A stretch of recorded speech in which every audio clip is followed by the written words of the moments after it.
Just let it go.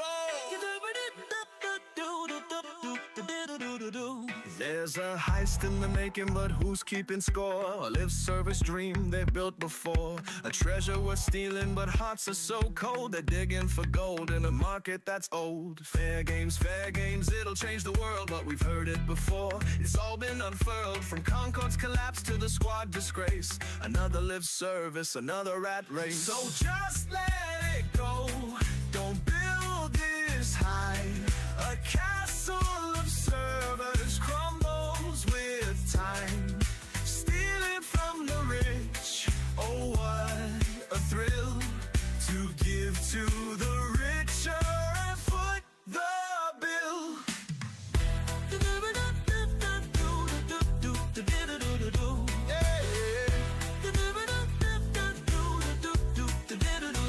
Once we played heroes with tales to unfold. Now it's battle passes and skins to be sold. We don't need no lobbies or daily quests. Just give us a game that lets us rest. The Justice League's dead before it took flight. Fair games feels like it's chasing that plight. We'll always remember your golden days when storytelling shone in the PlayStation race. So just let it go. Don't build this high. A castle of servers crumbles with time, stealing from the rich. Oh, what a thrill to give to the richer and foot the bill.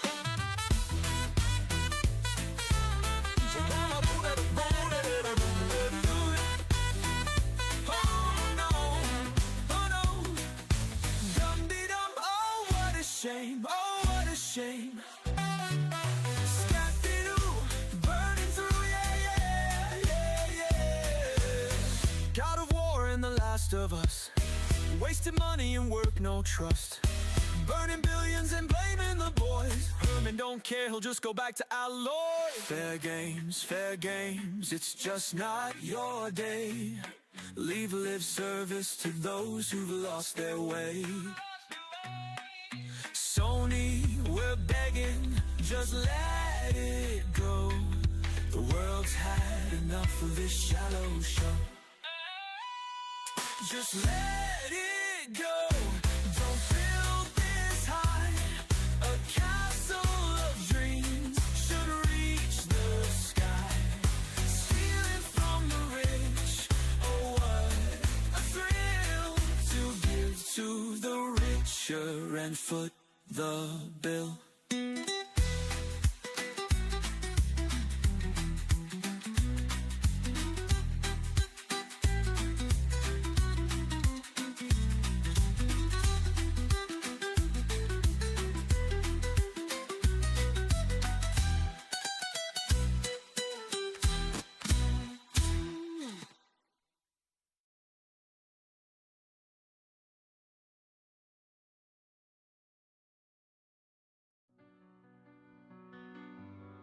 Time to play the game.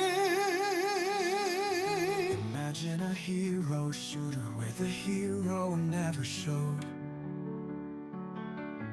Imagine a game with a player base that just refused to grow.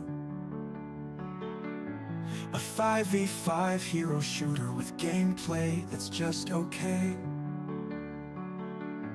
and characters that remind me of Tupperware and white bread. No, I'm not talking about Overwatch. Please stop bringing up Overwatch. This game is not Overwatch. It's actually something else. Imagine a game with a story that no one watches. A game that costs $40 that Sony totally botches. It has all my favorite characters, like Lemmy, Dawn, and Craig. At least, I think that's what their names are. I never bothered to check. Concord like the grain. Your legacy is safe as a game that no one played, and a price that no one paid. Boop-a-doop-ba, deep-a-doop-da, scoop-a-boop-ba, beep-beep-beep-beep-beep, phlegm. Concord was about as good as accidentally peeing on your own leg. Concord, we're here to lay you to rest. We know you tried your best. You copied so much cool stuff just to turn out lame in the end. I'll never forget my favorite moments, like when hot sauce guy jumped. Remember when he jumped? That was really cool. A rat just ran by on my desk, and even the rat didn't want to play Concord, even though I blessed him with the chance. The $40 he could afford, but the rat just stared on in a trance. Rat, rat, rat, rat. Concord's dead. Rat, rat, rat, rat. Concord's dead. The Costco guys made more money than you. They were just on Jimmy Fallon too. Imagine Lennox being on Jimmy Fallon, because I literally can't. The rat on my desk is eating all my Cheerios and grapes, and also Concord is dead. Concord like the grain. Your legacy is safe as a game that no one played, and a price that no one paid. Rat-a-ta-ta-beep-a-da, boom. Skim, milk, the rat fleek, doo-da, doo-da. A guy said he really liked it, and then a bunch of rats ate his face. That's the sound he made when Concord passed away. I wish things turned out different, but either way I'm getting paid. Concord's dead, Concord's dead, and boy is my face red. When the game came out, everybody overslept. Concord's dead, Concord's dead. Holy crap, Lois, Concord's dead. When the game out, people played everything else instead. They sure did. Like Elden Ring Night Rain, apparently. It's doing quite well, is it not? Is it not, pray tell? Well, either way, we're here. Sorry, everybody, for the delayed start. It has been quite the afternoon. It's quite the thing. What started as, hey, Mr. Plumber Man, can you look at our stuff, turned into a bit of an ordeal. But we had a lot of stuff done, a lot of stuff fixed. And the thing is, you don't realize it, but behind that door is like the water heater and all of that stuff. It's like super insulated. They're the code doors, they're fire doors and everything. So they're super thick, so you can't hear things like the furnace or whatever. But it means whenever we have work on the house done, like on the water, it's right there. Like it's in the background, so we can't really stream through it. So it's whatever, but he got it fixed. The guy was super, super good. Very, very kind. Really good about explaining stuff too. I hate it when you have somebody come do work on the house and they're like, they just kind of say, no, we're going to do this. And they don't really explain why they're doing it that way or what they're doing. And they don't give you the options. They just do it. I had another plumbing company come out. Actually, a guy works, one of our neighbors, like across the street, works for a plumbing company. And so I see his truck out there all the time. And I asked them to come and look at all of our stuff, like whenever it was, like, I don't know, a year ago, 2 years ago, whenever we moved in, he did like an analysis on the house or whatever. But he looked at everything and he quoted me $1,200 to install and like swap out a toilet. $1,200 to replace one toilet. And I told him, like, I want to replace all the toilets in the house because they were like old and kind of just grimy and gross. And they didn't flush quite well. I mean, they were like builder grade toilets from 2000 whatever. So I was like, yeah, we'll just swap out all the toilets while we're doing other house renovations and stuff. He's like, yeah, so you do like $1,200 per. I was like, what? It's like, Jesus. So I got another company and they're like, oh, I mean, you pay for the toilet, give us like $50 a pop to install them. I was like, that's better. That makes more sense. Okay, that checks out. So after that, I was like, we're not using that plumber again. So I found another plumbing company, and they came out. And so even though we have a plumber that lives across the street, was like, no, dude, like that's not even scammy at that point. That's like, I don't even know what to call it. It's egregious. Like $1,200 per toilet is ungodly. I can't even begin to describe that. But anyway, so it was a little insane. Yeah. It was crazy. But anyway, so they did that. He came in. The plumber today did a great job. He was great. His company's great. And I'm happy. But, you know, because I didn't spend thousands on replacing toilets, you know what I do have money to spend on? A new collector's item for the studio.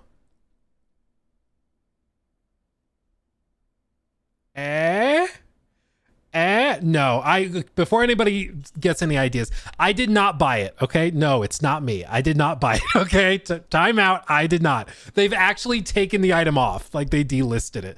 I think what started happening is people started fake bidding with like fake credit cards or stolen credit cards or something. And their plan was basically to charge it back. So they went and they like fully delisted it and everything. Cause last I heard the listing, like they had bid this up to $3,000. It's insane. Like crazy. Yeah, it made it up to 3K. That's what I think that's where it left off. But they've delisted the item now and who knows what they'll do with it. But I guess a little backstory. New segment. One of the Concord devs, Chelsea Grace, who I'm sure is never going to hear the end of this, is a founding free gunner, North Star Crew, Worldwide Concord launch, received a copy of the game and the art in this nice little thing, which happens to a lot of companies when they release Blake something. Rogers donated Thank you, Blake. $10 through Super Chat. Is Armored Core 6 still a spin-off for you? Lol. And I'm surprised how off you were in the player count for Night Rain. I'm surprised how off we all were. We'll talk about that because the title of this stream should be, We Were Wrong. We were so wrong. Hold on, one of you guys, it was Ronan. Ronan pulled screenshots. So they peaked at 301, and our prediction, the most common prediction on stream was 50 to 75. Like only 11 people voted they would hit this number. Only 5% of people who voted. We all majorly misguesstimated. Okay, it was not even close, dude.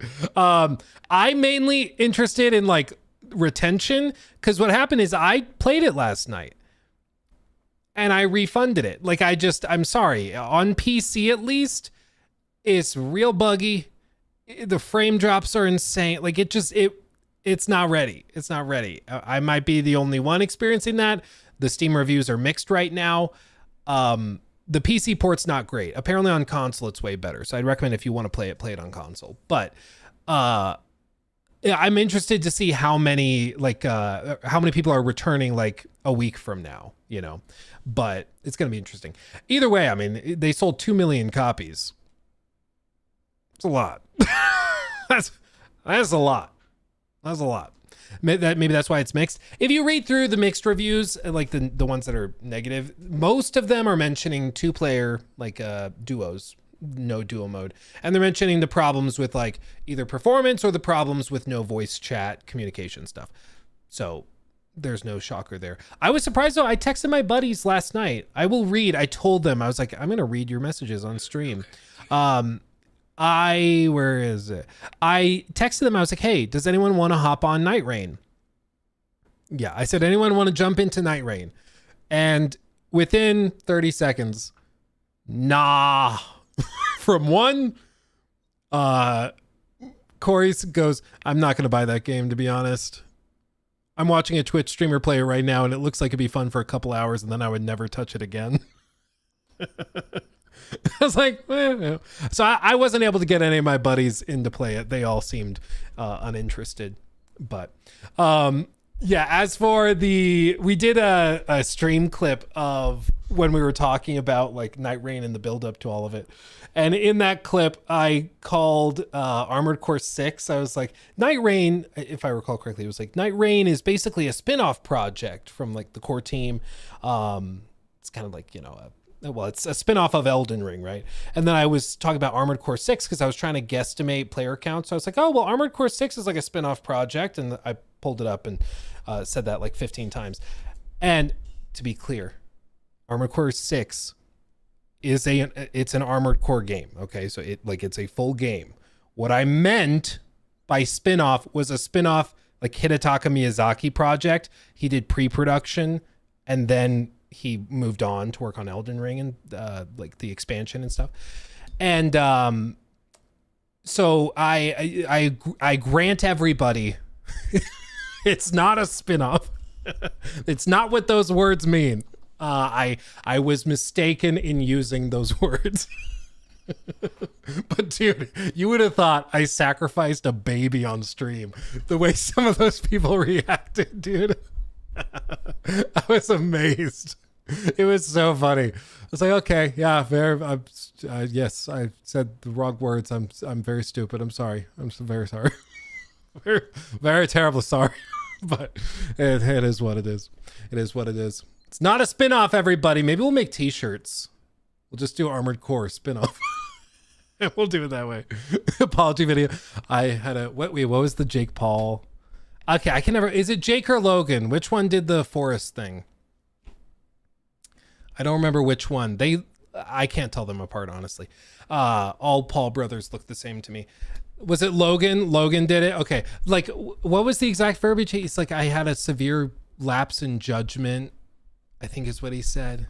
Looking at the camera. I made a severe lapse in judgment, or I had a severe lapse in something like that. I hate that I know it's Logan. I hate that you know it's Logan. I can't tell them, dude. I can't tell them apart. They all look the same. So, but back to this real quick because you were wondering about this. News. So, Chelsea Grace, founding free gunner, North Star crew, worldwide Concord launch, August 23rd, 2024. This is really sad. I mean, honestly, this is sad. They announced the game. They reveal it. It's not received super great, but people worked on it for years and years. They release it and they hand out this to all of the devs. Like, they get the copy of the game in a nice display with their name tag and like the copy, of the artwork or whatever. It's a cool thing you put in your office in the background. Like, it's cool. It's cool. Chelsea gave it to Goodwill. Chelsea, no. Chelsea, no. She gave it to Goodwill. And so on Goodwill's official website, they have auctions for like high value items. And so they listed this as an auction item. And it got bid all the way up to $3,000. Now, I believe it went higher. I think it went higher. But I think what happened is people, this went viral. People started seeing it and be like, there's no way. 85,000 likes on this post, just finding it. But it went so viral. I think they started getting a lot of fake, bids on it, because it was set up for like a 7-day auction or something, and they've since removed it. And funnily enough, they removed all the pictures except for the back of the frame, and then they put the price tag on it, which maybe is appropriate. Maybe that price tag's appropriate, but yeah, who knows where this is? Honestly, if one of the people at Goodwill were working on this, I would imagine they would just be like, okay, cancel the thing. One of them buys it for $5 from the company and then goes and flips it on eBay. Like, it's a collector's item. People will buy it. We were joking that I should buy it. I there's no way I would ever spend $3,000 on something like this. Maybe if it was like for a charity thing. Goodwill is known for like the CEO makes tens of millions of dollars a year. So I wouldn't buy it from Goodwill where they get the money. But if it were going to like a charity function, then I could see bidding on it. That could be a fun thing for the studio. But yeah, I couldn't find myself spending thousands on this. It's whatever. It's lost media. Yeah. But it's really poetic, frankly, to see somebody who worked on the game for years, presumably, didn't even want it. And I'm sure that it's also tough emotionally, because it is, at this point, Concord is like a symbol of everything wrong with Jim Ryan's era of PlayStation. Like, it's a symbol of live service slop for a lot of people. You know, I think because of what it represents, I'm sure it's something people don't really like who worked on it. They don't really like thinking about it, talking about it. You know, I don't blame them. I get it. But it's still really just so poetic and beautiful in a way that somebody decided to take this to Goodwill to officially close the chapter. And I appreciate she brought it to Goodwill instead of just throwing it away. I imagine some people just threw theirs away because after this happened, they closed the studio down and everything. And, you know, everybody got fired basically. So I imagine a lot of them were like, screw this. And they destroyed it. But she gave it to Goodwill so that people like us could enjoy it. But now who knows where it is? I don't know. Yeah, who knows? I really have no idea, but it's somewhere out there. And now people know that there's weirdos willing to bid on it to have a little piece of this gaming history. So there you go. But it's weird. It's like there is a whole collectible thing around Concord now where they announced like the limited run of controllers. Those Concord controllers, those are collector's items now too. They're all sold out everywhere. You guys know I got that Concord shirt from PlayStation Store sent to me. And that is also like, people ask about that. People are like, where'd you get that? Can I get one? Like, now you care? You know, but it's because Concord is such a fascinating thing, you know? Same thing, like, why do I have a statue from the Order 1886? I don't know. I think I do know it's an important part of gaming history. And there's news stories from the last couple of days about it, but who knows if we'll get to this because this stream is going to be a little bit shorter than normal. It's going to be a whole thing. But anyway, I wanted to share that with you because this is just utterly remarkable. And isn't it crazy? This is less than a year ago, dude. Less than a year ago. If they end up canceling Marathon, that will have taken place probably in less than 12 months. They will have canceled 2 multi-$100 million projects.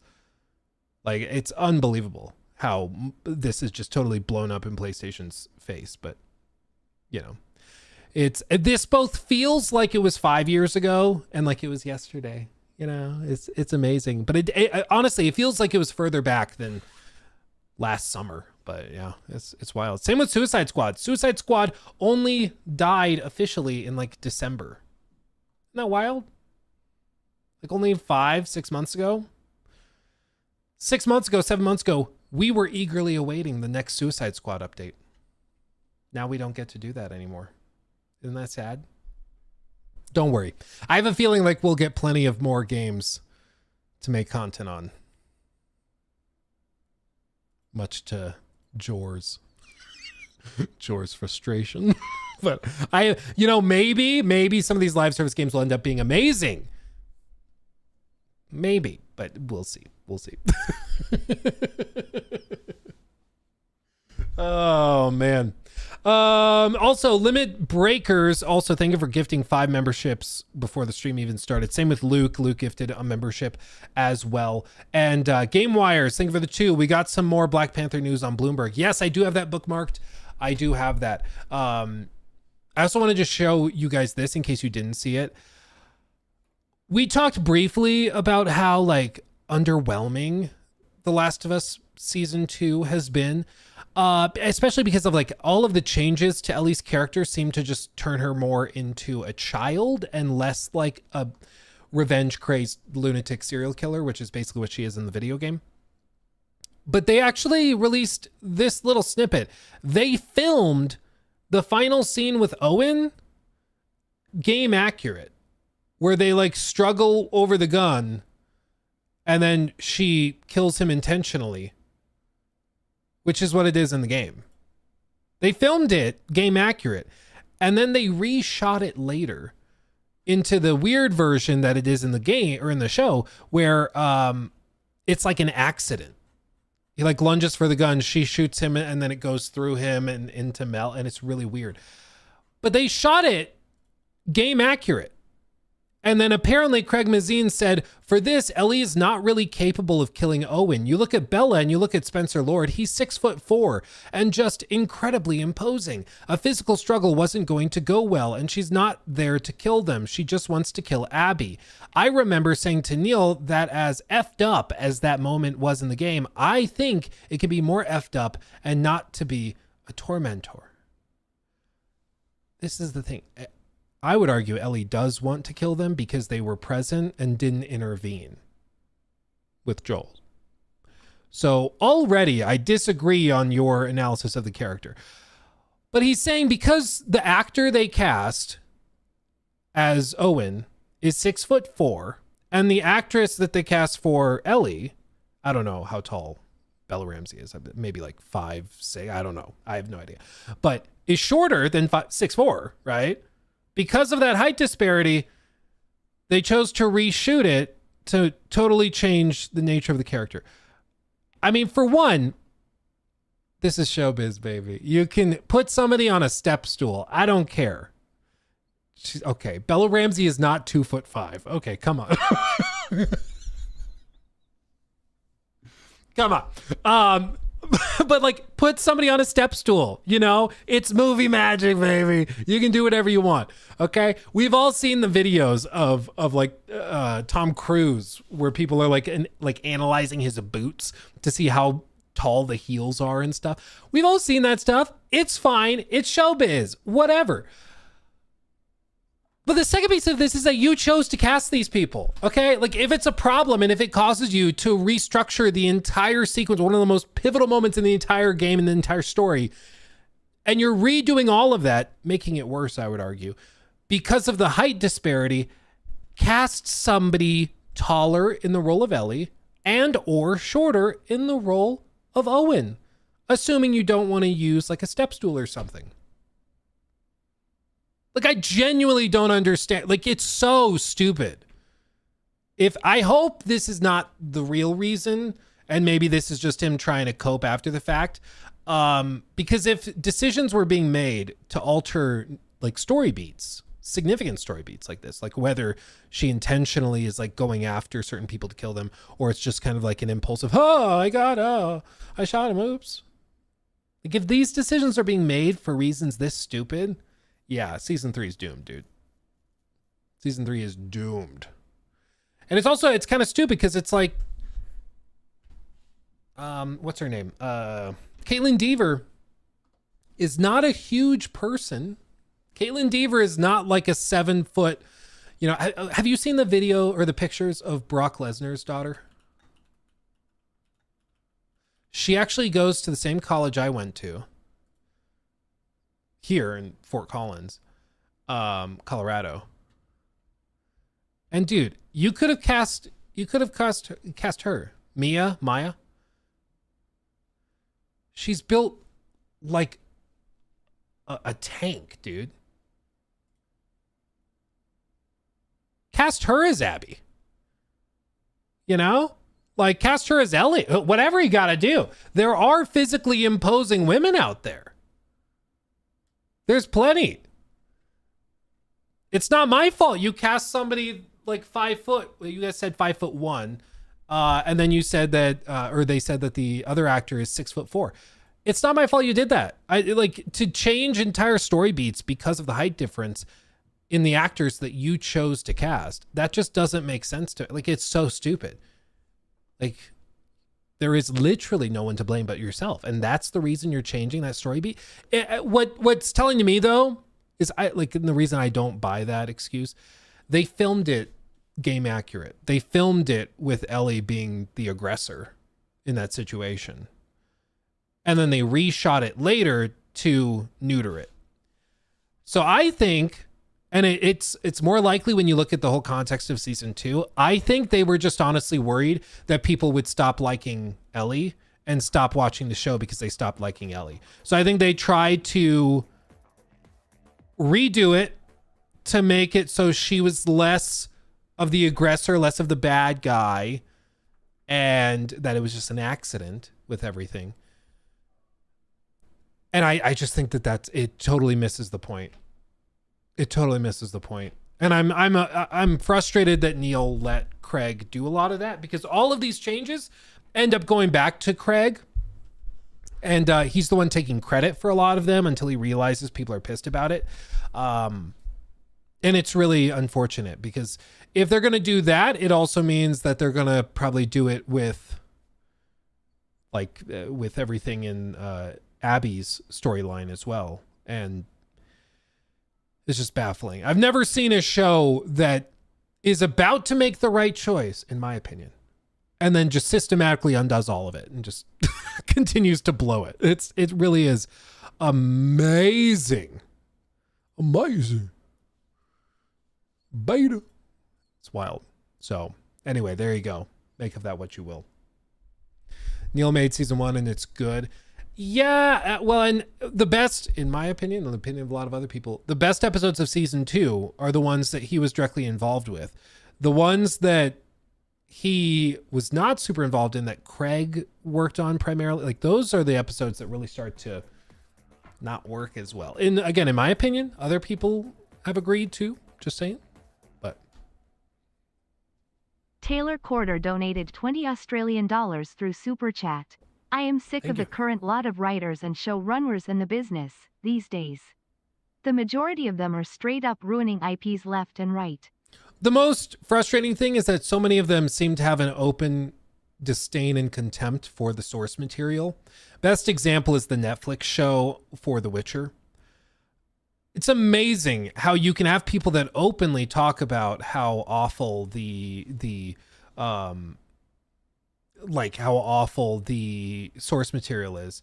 And then you see, like, okay, they're being hired to go and write episode, like they openly hate the source material, the original books, and like, yeah, we're not doing it this way. It's the same thing like the Snow White movie, when you have people bashing the original cartoon that people love and grew up with. It's like, we're taking it in a new direction.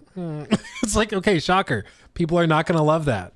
Okay, it's just, if you're going to adapt something, I think you at the very least need to have people that understand and appreciate the source material. Doesn't mean you have to find it totally problem free. A lot of old stuff you'll find problems in.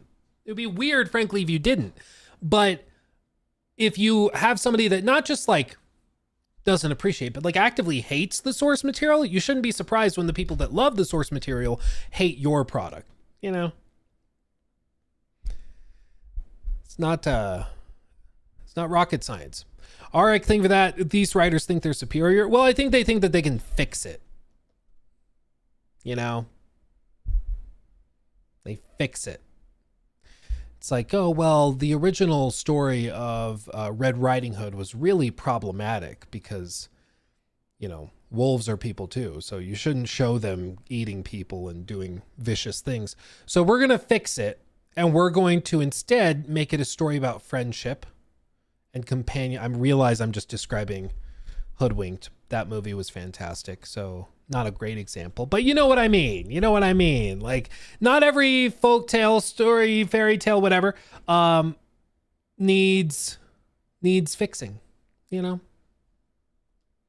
I don't know where I was going with that, but there you go. Now I want to watch Hoodwinked. Hoodwinked is it's a good movie. Okay. It's a good movie. It's not aged great. The animation, even for the time, was not great, but oh man, it's very good. It's very, very good. Okay. Where was I? Oh yeah, the Black Panther news. Remember when Neil warned everyone that the second game was all about hate while the first one was about love? I chose to listen and decided to pass on it. Yeah, I do remember that. And it ended up being true. But I think that that's part of the problem, is that Neil, that was at this point like a decade ago when he said that, he distinguished it as the first game's about love between Joel and Ellie, kind of learning to love humanity and people again and each other in this kind of familial way. And then the second game is all about hate and being overcome with hate as the result of bad things happening to you and those you love. And then acting out as a result of that. And I feel like season 2 of the show has just, instead of hate, turned it into like buffoonery. You know, like season 2 of the show, Ellie is not this like super tactical murder machine. She comes off more as somebody that is like trying to find Tommy, and it's like, yeah, I'm gonna go after Abby too. Oops, I shot. Oh, like it just doesn't work as well, you know. It's not the rage that I think fueled the show, or fueled the game rather. Clem, thank you for the 5. They feel like they need to quote unquote leave their mark on everything. I think it's a narcissistic tendency, personally. Probably. I mean, most people, just being real, most people in showbiz are hardcore narcissists. A lot of them are malignant narcissists. And I'm saying this as somebody in showbiz. Most YouTubers, streamers, even like actors, actresses, directors, producers, they all think their shit don't stink. Okay. Like all of them, because they all are selling 24/7.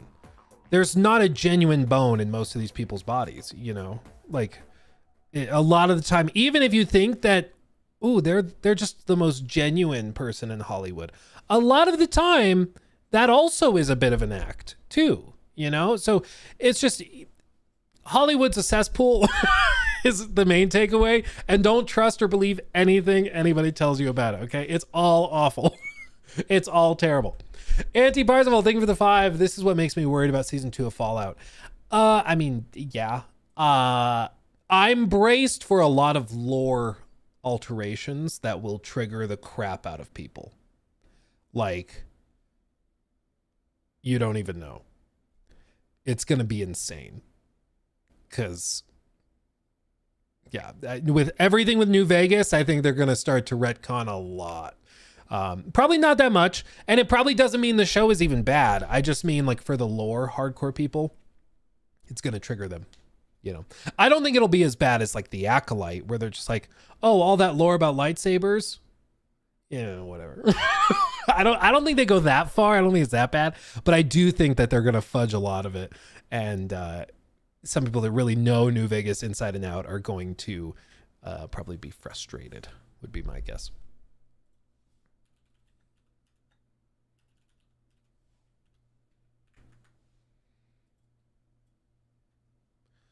Do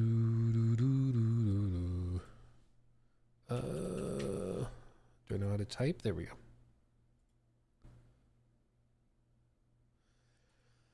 Okay. War always changes. That's how they start it. That would be funny. War always changes. That would be funny if they just totally flipped it. Mr. House will be Jack Black. Dude, that'd be awesome. He just does like an air guitar solo whenever he talks to you. I'd be into that, dude. I kind of want that to happen now. Let's see.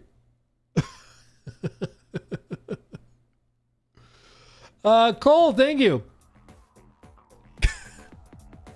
Now I really hope that happens. That'd be so cool. Jack, is that Jack Black? Cole Martin donated $9.99 through Super Chat. Thank you, my friend. I like that people are starting to like The Last of Us Part 2 game more after the TV shows being so bad. You know, they say comparison is the thief of joy.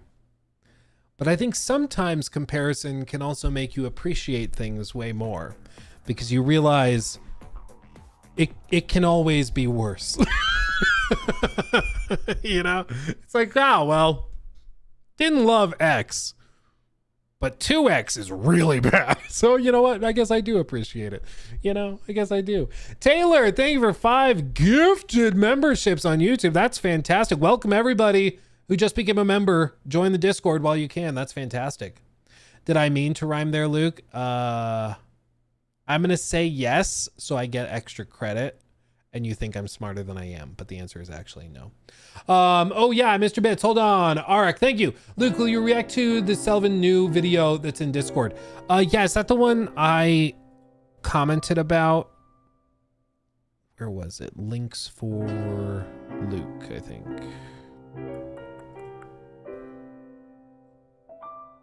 Yes, the $80 one. Yeah, very, very good video. Very, very good video. I do want to react to it. I don't want to step on his video's performance, and because of the delayed stream today, I think we'll watch it Monday. But it's a very, very good video. I highly recommend anybody interested, check it out. Video game prices, ... don't make sense. Go watch it. Very good. Very good. Yeah. Very, very good. Scaro, thank you for the 5. Hey, Luke, love your streams. I'm currently playing GTA 4 again, and I'm loving every minute of it. Yeah, dude, those games age so well. They really do. They really do. Even if graphically, like, they don't necessarily age tremendously. Just the mechanics and the world building. Oh, it's all so good. It's all so good. Yeah, that. I'm trying to think of another game from that era that's also aged really well. I mean, BioShock, I think, was right around that era. Probably BioShock 2. Yeah, there's so many good ones from that era. And we're probably there's rumors of a new BioShock like remaster, remake or something being announced at SGF. I don't know if that's actually going to happen, but that would be badass if that were real. Just imagine if they casually drop BioShock remastered or BioShock remake in Unreal Engine 5, like Shadow Drop. That would be crazy. That'd be crazy. I'll remind you Monday. Yeah, please do. Please do. I have it in my like bookmark thing, but yeah. And again, thank you, Taylor. That was very generous. Real quick. I have to share with you guys your regular daily brain rot. Are you ready? Because there's a lot. There's a lot. Samuel, thank you for the 5. Did you watch the IGN video on Hell Is Us? Is there a new one? Because I've watched a little bit of I watched all of their previous preview, but I don't know if they did a new one or not. I'm not sure. Barnesy! Thank you. Death to all of that. That's not the button I meant to press. Time to play There we go. Like, Barnesy, thanks for the gifted memberships. Death to all of them. Not what I meant to press. I'm sorry. I'm vibing. Oops. 16 times the detail. I don't know why I've been allowed to have a soundboard. It doesn't make sense. Welcome, everybody. Again, if you are not in the Discord, get in the Discord now that you're a member, okay? You can join us, and you can share brain rot like this with me in real time. First things first, maybe this is a new segment, Luke's Brain Rot Hour. Don't worry, we won't spend an hour. I just want to show you a few clips that I found funny in the last couple days. The first one is a little taste of what makes America so special, okay? A lot of Brits, a lot of Europeans don't understand what Americans do in their free time. You know, they just don't understand, don't appreciate how we occupy ourselves. But I want to show you because this is what most of us Americans do, and all the Americans in chat will back me up on this, okay? This is a little competition that they do. It's called a whip off.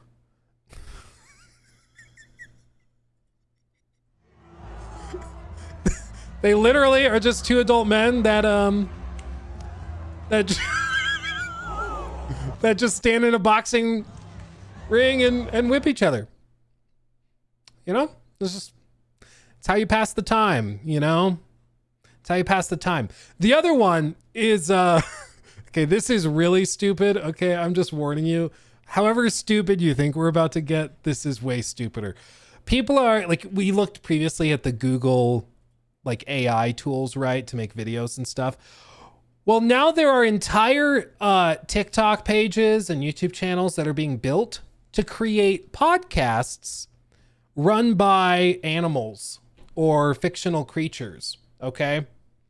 Such as a Joe Rogan-esque podcast by gorillas. I just can't believe these dirty humans are trying to get 100 humans to try and fight us. Like, Yeah, man. and it's like, we never hurt you guys. We literally just sit in the forest and eat plants, bro. Like, what? It's so stupid, dude. Or this one. This one's also very good. You guys know, what's it called? He just retired from YouTube. The Outdoor Boys, I think it's Outdoor Boys. I think somebody's going to be mad at me if that's not right. Do you know what I'm talking about? Do you know? Yeah. Is it that outdoor man? Whatever. It's the guy with the glasses. He was a lawyer, and then he does all sorts of outdoor activities and vlogs it. Well, there's now a channel called Yeti Boo, and he creates vlogs of a Yeti outdoors hiking and stuff. And it's honestly pretty good. You should check out Combat Juggling. Fantastic Avery V sport. donated Oh my $10 through God. Super Chat. That sounds You good. should check out Combat Juggling. Fantastic sport.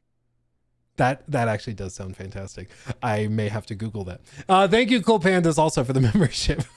But this is the Yeti hiking. Oh wait, I muted it. Hold on. Who knows what's at the top of it? By the way, what the hell is an outdoor boy?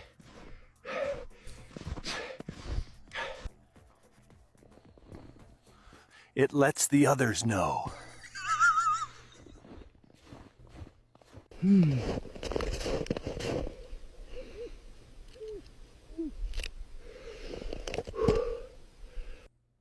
Dude. AI, man. These AI videos are unreal. Damn, is that a Yeti with a GoPro? Passed through here this morning. Oh wait, it's auto playing. Still warm. Smells like passed through here this morning. 5 of them. Still warm. Smells like anxiety and depression. The grocery store is a 3-mile drive, but I'm hungry, so we'll grab lunch the old-fashioned way.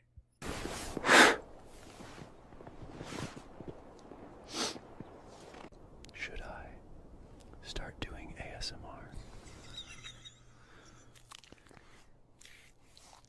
Are you uncomfortable yet? Passed through here this morning. 5 of them. So yeah, that's your daily dose of brain rot. There's plenty more where that came from. Tell you what. But yeah, in the future, there's going to be just entire YouTube channels of AI Yeti creatures and gorillas doing podcasts and stuff. So there you go. Something to share with your friends. It's so stupid. There were 5 humans just passed through here. Smells like depression. Smells like anxiety and depression. Oh my God. It's so good. It's so good. There you go. That's the moment I will leave the internet. Well, I hate to tell you, Doom of Sudan, it's here. It's already here. We made it. The depression is already here. Okay. I saw it yesterday. I was like, okay, that's insane. Okay, I have to talk about this. I have to share this. I have to share this with people. Does God reside in heaven because he's he is in fear too much of what he created? Yeah. I'm only 98% sure this isn't an AI YouTube channel. Dude, the problem is, it's like those Yeti videos are pretty good.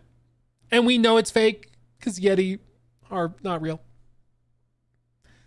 But I've seen some videos of like human beings and some like B-roll that's AI generated and stuff.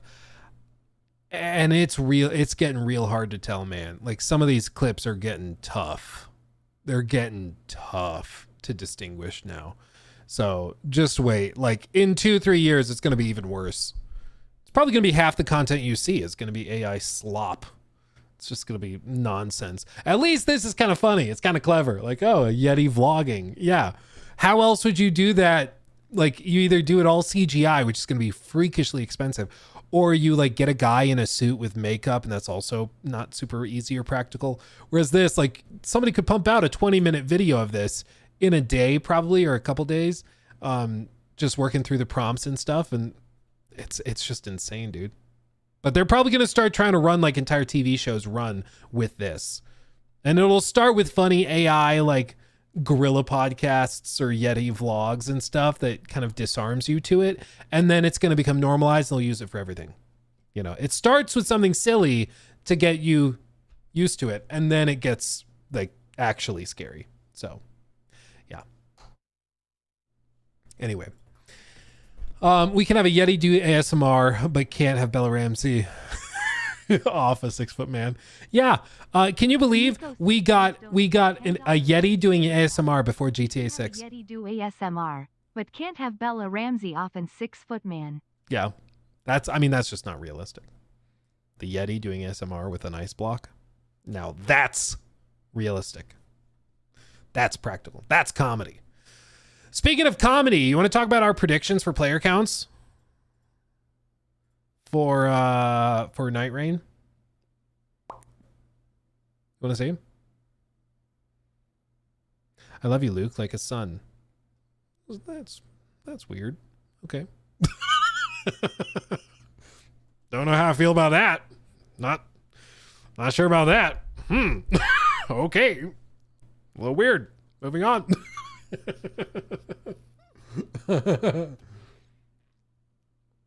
Luke, I love you like a daughter. Even weirder. You found a way to make it weirder. That's not great. Okay. I was like, that's pretty weird. Love you like a daughter. It's weirder. You figured it out, man. Yep, that's it. Found it. There's the line. Yep. Oh, you're over there. Past it. Okay. Okay. New segment.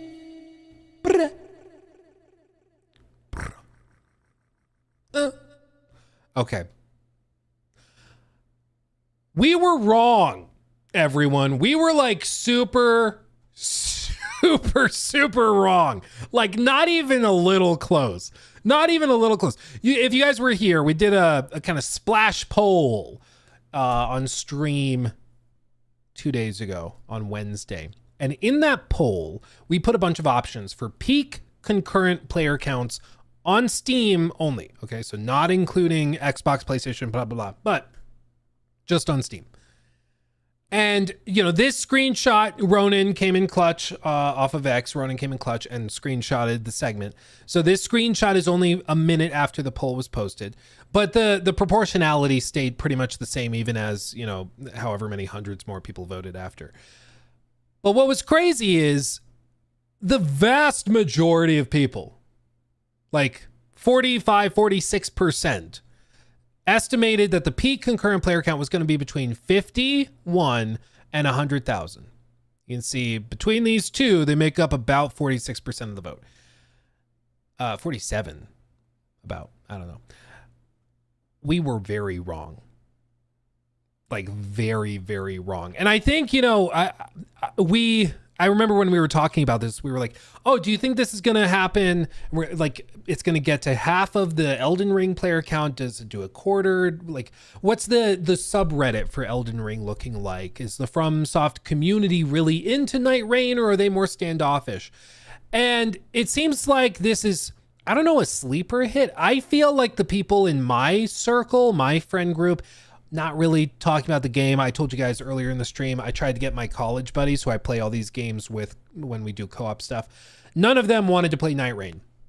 I couldn't get any of them to hop on. They're like, I feel like we play it for 2 hours and then never touch it again, which fair. I mean, I think a lot of people will fall into that boat, but I think we all just grossly underestimated the power of the Elden Ring name. And I mean, it popped off. It did. Because while the average guess, or the, not average, but 47% of us thought between 51 and 100. Beyond that, another 20% were guesstimating between 1 and 200.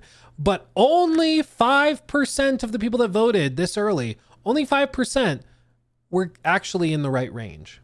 Because the actual number, the peak number, ended up being 313,000. And that was yesterday at 2300 UTC, or about like what, 5 p.m. my time. So I think like 2 hours after it had launched, an hour or two after it had launched, it peaked and then it started to come back down. As of today, we're about to reach the same period in time. In like 15 minutes, it'll be 24 hours since the peak. And we'll see kind of where it lands there. Probably not quite as high. But what's, I think, going to be really telling for Night Rain is the staying power, the legs on it. It is the lowest rated From Software game in, I think the stat was 7 years. And if you read through the reviews, most of the reviews are claiming frustration over like the lack of duos, the lack of in-game voice chat, which is frustrating, because you'll be trying to play the game with teammates and they run off in the distance to do their own thing. You know, and it's just kind of frustrating. And there's currently no way to talk to players and communicate with them. But if we look at this, like, you know, all the returning bosses got me concerned, but thankfully there's no Soldier of Godric this time. I can at least get past the tutorial now. This game desperately needs a party chat, 2-player runs, and a lower price point, 4 out of 10. They played 10 hours. So they put a good amount of time in. Save money and I have more fun by playing the seamless co-op mode instead. Funnily enough, the same guy that made the seamless co-op mode for Elden Ring, he's working on a mod to add duos, and apparently it's already working. It's crazy. It's crazy. But they're doing that. I just rained night all over the place. Okay, good for you. Delivers a Souls-like experience, but is very lacking as a roguelike. You have different characters, which all feel different, although their own builds don't have variety. You'll get upgrades that just feel more or less damage, survivability. Simply runs with the same character, feel repetitive. Hopefully they'll update the reward system, so it's like an actual roguelike. Still a fun Souls-like. Looks like ass, plays like ass, all reused assets, feels like a $40 mod. Okay. Some of these reviews they're very to the point. Very to the point. Yeah, no duo option, frustration with randos, things like that. Now, as we kind of expected, there's going to be people that absolutely love this and connect with it a lot. But I think, again, the real telling thing is their plan with this is to bring new bosses, new playable characters. Like, they're going to treat this as a long-term live service game that they can bring updates to, that they can bring DLC to. How they frame that, I'm not totally sure. If you look at the deluxe edition description, if we go down, is it listed here? No, deluxe edition here. You can see the deluxe edition includes Night Rain, additional DLC, additional playable characters and bosses. And then additional DLC will be available Q4. So their plan is to support it with new playable characters, new archetypes, new bosses, probably for the overall run. So like the new end game bosses after you get through the 3 days or 2 days, and then it's the third day boss. But it looks, I mean, if it's included in the deluxe edition, that implies it's not included in the base edition, which means there's going to be a price tag for it, you know? So their goal is to sell future boss expansions and stuff, you know, in a handful of months, which, whatever, if there's a player base that's connected to it, we'll see how that goes. I'm not sure. I honestly don't know how the community will react if they're like, yeah, this new really cool badass boss fight is $10 if you want to play it, or $30 or $10 or $20, whatever. I don't know. It's one thing if it's a DLC for Elden Ring or an expansion or something, but if it is literally just a boss and a variation to the run, I don't know how the community reacts to it. They may be totally fine with it because it's a new, hopefully high quality boss fight. We just don't know. We don't know. We'll see. But for me, I did try it, and kind of as I suspected, I fell off of it very, very quickly. I was hoping they would have fixed a lot of the performance issues. They didn't really do that. The PC port, for me at least, ran very poorly. And this is something, I believe PC Gamer even mentioned it in their review. I can show you. If you have an AMD graphics card, be aware. This thing does not work super great. Bandai Namco even said that there were going to be expected problems with the latest generation graphics cards, like the 50 series even. Where did it go? Is it this one? No, there's one. It was in their review where they talked about PC performance issues, but basically if you're on PC, just be very cognizant of it. You might have no problem at all. You might run into plenty of problems, which I unfortunately did. It's for lack of a better term, it's laggy. Like you'll attack an enemy and it would normally, like in the base game Elden Ring, it would stagger them immediately once your weapon makes contact and the damage is dealt. But in this, it's delayed by just a quarter of a second, a fifth of a second, whatever it is. It's just enough to be frustrating and for you to sometimes miss your attacks because there's just a little bit of lag staggered all over the place. So if you're going to play it, I'd recommend console. My understanding is the console version works way better and is just more performant in general, but just be aware of that. If you're going to buy it, like Steam does have a 2-hour return policy, which is nice, but I think that that's the key. As for, you know, the long-term performance of it, it's sold 2 million units I had it tagged. There it is. It sold 2 million units already on the first day, which is wild. Or a Diff says they got 50% off thanks to a Cash App offer. I had no idea that was a thing, but apparently it is. And yeah, we'll see kind of how it turns out. We'll see how it turns out. I think it's going to be really fascinating to see how the player count is maintained after, you know, a week or so, because I played a good amount of the play test, the network test that they did. And I feel like in the final version, there's more bosses and stuff, but the variation isn't super high. So I'm wondering how many people get like super deep into the progression to see what the long-term, you know, benefits are like. But it's very interesting. The point is, though, we were wrong. We were wrong, fam. We were very wrong. We thought they were going to peak between 500 and 100. They peaked at triple the high end of our guess. And, you know, today it looks like they're probably going to peak around 275. The weekend, I think, will be telling. We'll see how they do over the weekend. It might go even higher, or it might, you know, continue to trail off or whatever. I think the word of mouth is that people, like, it's doing well. A lot of people are trying it, but I haven't seen a lot of people be like, I was totally wrong. You know, I'm liking the final version way more than the network test. It's just a very interesting game, but we'll keep an eye on it. We'll see how it kind of continues to develop. But yeah, fam, we were off. We was wrong. Should I trigger people real quick? For a spin-off project, this is pretty good. They got upset because I said Armored Core 6 was a spin-off project, which like it's not. It wasn't. It was a side project, sort of, for Hidetaka Miyazaki. He worked on pre-production before going and doing Shadow of the Erdtree.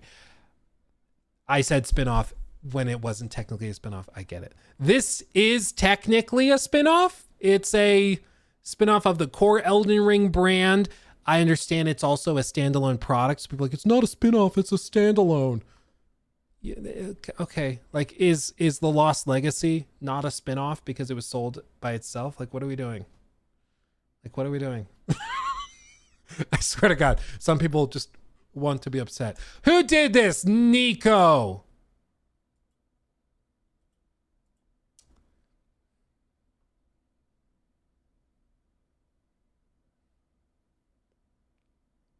Okay.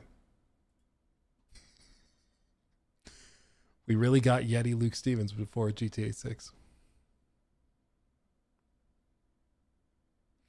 Dude, it's so uncanny seeing an AI recreation of the studio. Because, like, it's close. Like, the keyboard's close. The wood palm rest is close. But, like, the Lego Hogwarts set is just a little different. The statue's a little off. And then it has, like, all the statues, but they're all just a little off. Like the skull is a little off. Each of these is a little off. It's so uncanny. It's so weird. I also appreciate they put the Yeti in a t-shirt. It's a good touch. It's a good touch, man. That's pretty good. So there you go. There you go. He looks so disappointed. He looks devastated. I look good as a Yeti, though. I'll take it. I'll take it. I asked for the t-shirt and glasses and watch in the prompt. Oh, good. Yeah, the t-shirt, the glasses and the watch specifically are good. That's a good tie-in. That's good. Yeah, he just found out Concord was canceled. But I was just starting to play. I was playing it. Oh. That's crazy, dude. That's wild. Let's see. I'm gonna be honest, there's a problem with companies marketing their games unless you're constantly in the loop. It's hard to even know what games are releasing. Or it's hard to know details about them. Like like I said, I texted some of my buddies last night to see if they wanted to jump into Night Rain with me. All of them said no because they didn't want to spend the money on a game that they thought they would never play again, which fair. If I was like, I'm not going to touch this game again after today, I wouldn't want to spend $40 on it. So I get it. But one of the people I texted, he was like, what? Night Rain? It's like Elden Ring Night Rain. He's like, oh, is it like an expansion? No, it's like a spin-off roguelike 3-player co-op thing. It's like, oh. But like if I didn't explain it to him, he might think that it was like a standalone expansion for the game, because that's where a lot of people start, you know. But yeah. I'm sorry, I can't get over this. This is so good. So good. Oh yeah, in case you missed it, Ubisoft is teasing a Splinter Cell remake. It's been rumored for a long time that they're doing something with it, but it's been like they're actually kind of teasing it now. So there's that. The other thing is that you know, because any company is going to say they're doing something great and amazing. You know, what the company says, you can never really like put too much into it. But if you go to what's his name, Tom Henderson,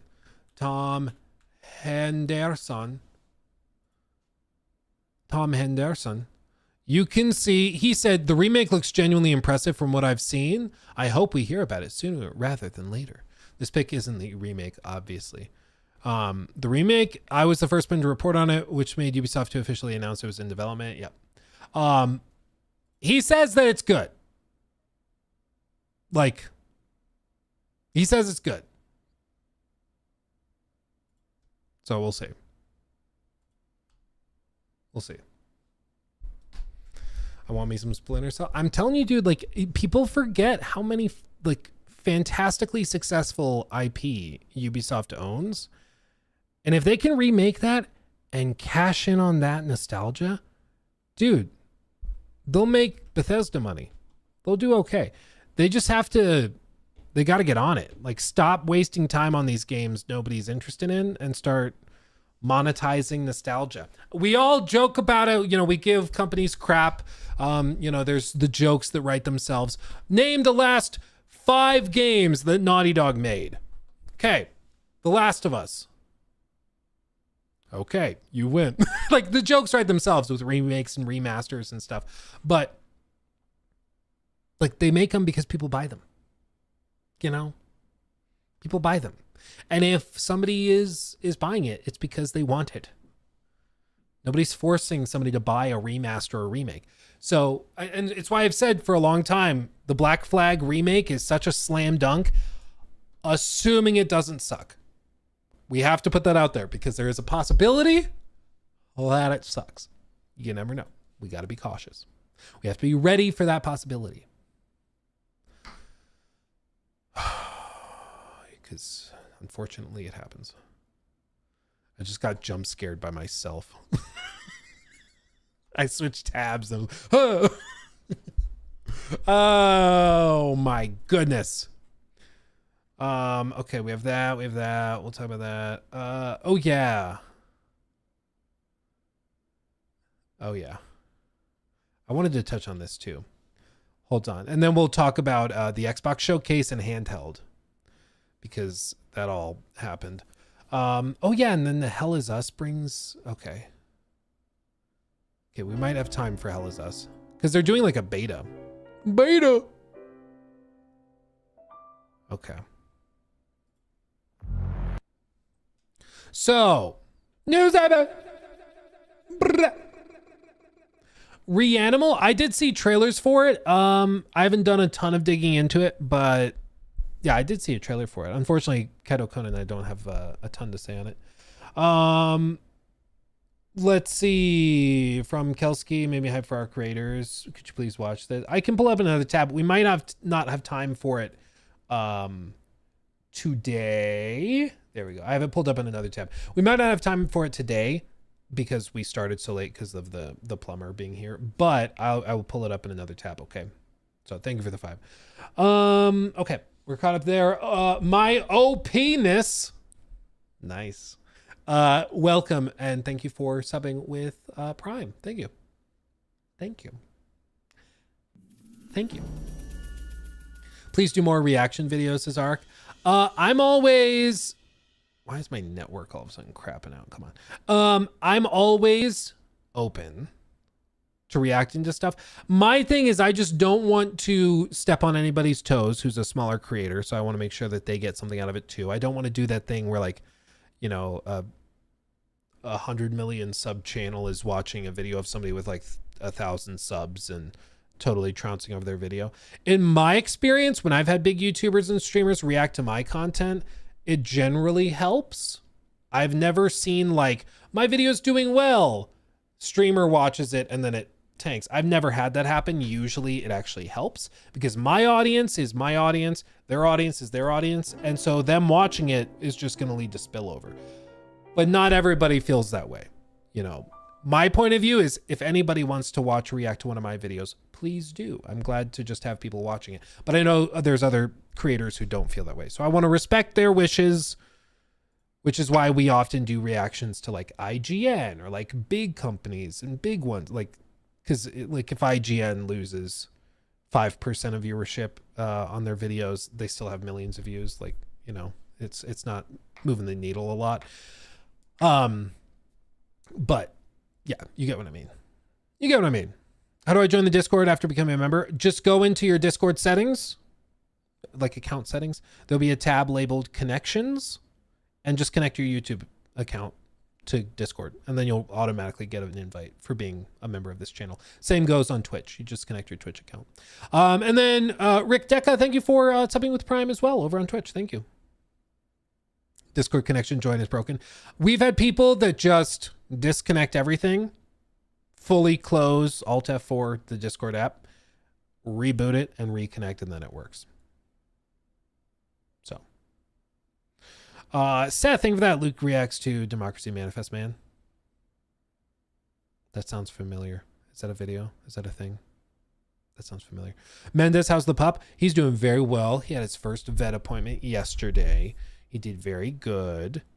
He's just growing like a weed, and he's doing really well with potty training, but he is still a puppy, so we have to be careful because he does still have accidents, but he's doing really well. And I asked the vet, I was like, so how big is he going to get? And she was like, oh, he's going to be huge. I was like, but weight wise, like what can we expect? She's like, oh, huge. I was like, what do you mean? She wouldn't tell me a weight or a guess weight. She's like, huge. So just huge. Here, my wife is calling me real quick. I'll start playing the Mind's Eye gameplay. I'll pick that up. I'll be right back. It's just like a 20-second phone call to tell me where we're going for dinner. But yeah, here, I'll do this and then I'll play. Place in the city of Red Rock, a desert metropolis where corporate greed and political ambition are in constant friction. In a future that's closer than we think, technology takes care of almost everything, so we don't have to. Of course, sir. Artificial intelligence connects every device into one all-knowing system. But you are not part of the system. You are Jacob Diaz. What starts out as a personal quest as you step into the lead role in a conspiracy involving criminal forces, an unchecked military, and a threat so sinister it endangers the survival of humanity. You have expert skills making you extremely valuable to some, but highly dangerous to others. You find Diaz yet? No, still out there. When we find him, I'm the one who ends him. Boss, it's a better idea. Remember that girl, the hacker? Yeah, I'm back. Robin Hood. Turns out she's been holed up downtown in some kind of safe house. Can you drive?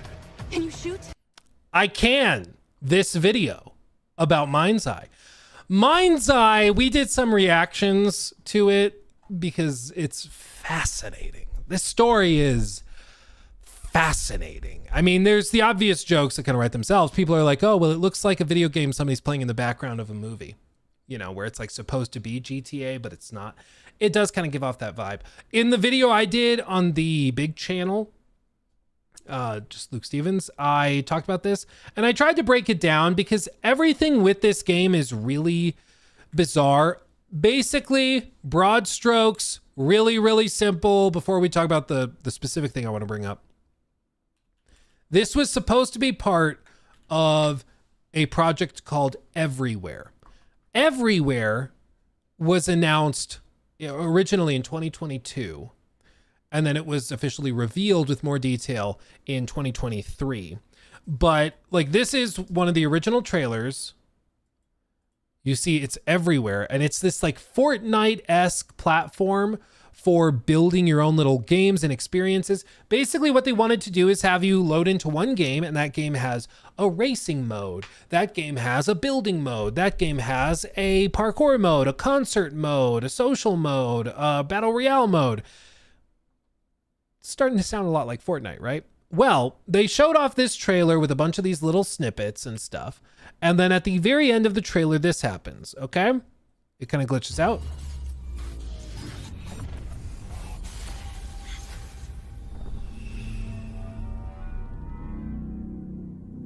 People are like, what? What was that? Why is Lincoln Clay in your trailer? Well, it's because what they wanted to do with Everywhere was also have like actual games released within Everywhere as a platform. And what's really telling is at some point this changed. And I think it's because they ran out of money. And I think it's also because Everywhere was originally going to monetize through like NFTs. And I think that's how they got a lot of money. I think, allegedly, knock on wood. But basically what happened is NFTs went belly up. And the reason I say that is because the whole announcement was really weird initially. This is more of a gut check thing. I think their idea was we release Everywhere, this Fortnite-esque platform, and then you can buy NFTs that we will sell and have a marketplace for. And that will be skins and stuff that are transferable between the different modes. So you have a skin that's in the racing mode. You can bring that into the mind's eye mode. You can bring it into all these different sections of the game, and they spread everywhere. Okay, makes sense. And again, they haven't ever said NFTs. This is just a hunch by me. I want to be very, very clear about this. It's just the vibe I'm getting. Maybe it wasn't going to work that way, but it really, like, it's got that stink on it, you know? It's got that stink. It's just my opinion, but it has a stink. But with this, something changed at some point. They decided to step away from the Everywhere project. And how do I know this? Well, if we type in everywhere.game, which is literally what's on screen, what happens? It redirects to mindseye.game. So they pivoted away from the Everywhere platform, and now it is Mindseye. And this is what they're putting out. Now, the project itself has a lot of high quality talent behind it. You know, it's being made by former Rockstar devs, and nobody's doubting that. The previews, though, were very, very negative. The previews from Maddie and Spawnwave and plenty of other people that were there too said it was a digital event streamed through Microsoft Teams, which the fact anybody is using that willingly is amazing to me. But they streamed video through Microsoft Teams of gameplay, and they said it was dropping frames like crazy. It was super glitchy. And there were two different occasions in the preview demo that they did where they had to turn on God mode to progress because it was so broken. I've never in my life heard of that happening in any preview, much less one I've ever attended, but it happened twice in these previews, like less than a month from launch. They were having to turn on God mode, invincibility, to progress through quests because they were so broken. Not a great thing. Not great. It's allegedly 15 hours long. It's going to cost $60. But what I want to point out is actually a comment from a viewer on one of our last, or on the video that we put out on Mindseye. Killer111 said this: guys, I'm getting the feeling that there's no actual game here. Pause and read everything at 2835, which is what this freeze frame is. I'll show you in a second. How exactly is single player free roam content that is included at launch? Isn't that, you know, the game? Then there's 2 combat missions, a bunch of races, and nothing else until the summer and fall roadmap, all promising new missions. And what he's referring to is this. This is the content roadmap that they released, okay? This is it. Because they wanted to say this game is going to get better as it ages. It's going to continue to grow and thrive, right? Play Mind's Eye missions, single player free roam. Okay, that's at launch. The launch feature is single player free roam. Now, what I think this means is that the base game for the story mode is like mission to mission to mission. It has a large map, but you're not allowed to free roam it. It's specifically for the missions, kind of like the very linear stuff in Mafia, like Definitive Edition, if you think of it that way.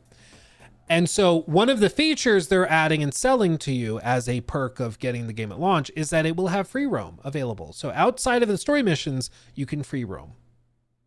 That's a selling point.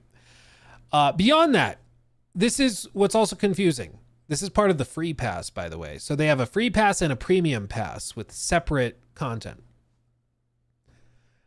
This is what I don't understand. Play.mind's eye missions. I believe these are the missions as part of their builder. So like what Everywhere was supposed to be, where you can build your own modes and build your own levels and stuff. They've moved a lot of that into this. And now those are like Horde mode, combat mission, friendly fire, honor amongst thieves, and destruction site shootout. So these are also selling points. They also have races, these races listed, checkpoint races here, and drone races. And again, what feels weird is that like this really feels like it should just be like in the game. Like imagine if for The Witcher 4, they listed off each of the side quest names as like a selling point for the launch plan, the roadmap of the game. You'd be like, thought this was just the game. Like, what do you mean this is part, like, it's just weird, you know? It just is weird. Behind my beautiful mug, you can see for the summer, they plan on having special collaboration, community updates, and new missions. The new single player modes, whatever that means. I mean, maybe more horde modes or something. Multiplayer will be added, new missions, and behind me, free roam updates for the fall or for the winter. Or maybe it's 2026. It might be 2026. It seems weird to have free roam updates as part of your roadmap. Does it not feel weird? Like, it's really starting to feel like the game's not done and they're just going to be like, this is what you see in an early access launch. This is the kind of stuff you see where it's like, hey, end of Q4 2025, we're going to be bringing these new races, and then at Q1 2026 we're going to bring multiplayer, and then Q2 2026 we're going to do free roam updates and fix some of the world building stuff. Like, this is what you see in an early access game, not in a game that's launching on June 10th for $60 allegedly as a complete product, you know. Beyond that, horde mode mission, exotic pack, so there will be a premium pass that includes an exclusive mission as part of the horde mode, which is part of the Play.Mind's Eye missions, which is like a separate thing. It's getting confusing. And then, of course, you know, dedicated skins. You get extra missions, a new pack, I'm guessing, of cosmetics. And then in the fall, you'll get extra missions and a new pack. And then in the winter, you'll get, or next year, you'll get extra missions and a new pack. Again, it's weird for a single player game to be described this way, in my opinion. And Killer111, Taylor, thank you for the 5 gifted memberships, by the way. Thank you and welcome everybody. At the very end, he says, seriously, this game might just be a platform/launcher under which they expect the community to more or less asset flip missions together until the actual single player is finished and bolted onto it. It's going to be wild if I'm right. And I think that this is precisely what's happening. This was originally supposed to be a platform which you can just jump into and play 15 different modes. And like, as a platform, Fortnite nowadays, I would pull it up if I had it downloaded, but Fortnite as a platform is really cool, honestly. Like, they have Lego Fortnite, they have Fortnite build mode, Fortnite no build mode. They have the concert venue thing where you can like listen to concerts performed by musicians like in the game itself. You can, what else do they have? They have like, you know, private servers, private matches, private game modes. They of course brought like their own only up mode into the game. They have like a Subway Surfer mode. Like, they have crazy amounts of content in that game, all under the umbrella of Fortnite, right? But the reason they get to do that is because they had a wildly successful battle royale that made billions of dollars, and that funded the building of that platform. This project Everywhere, Mind's Eye, whatever it is now, has not had that luxury afforded to them. You know, they are hoping that Mind's Eye makes tons of money and that they can then use that to continue building the platform. But I do think it's telling that for years it was everywhere Mind's Eye, and now it's just Mind's Eye, and they've kind of cut everywhere out of it. And I think it's because the reaction was not great. One of the other things I touched on in that video on the big channel was that they did a play test in, I believe it was late 2023, like December of 2023. And then in February of 2024, they had a bunch of layoffs. And that playtest was specifically for the Everywhere platform. So my sneaking suspicion, my gut is telling me that they had a playtest for the Everywhere platform in late 23.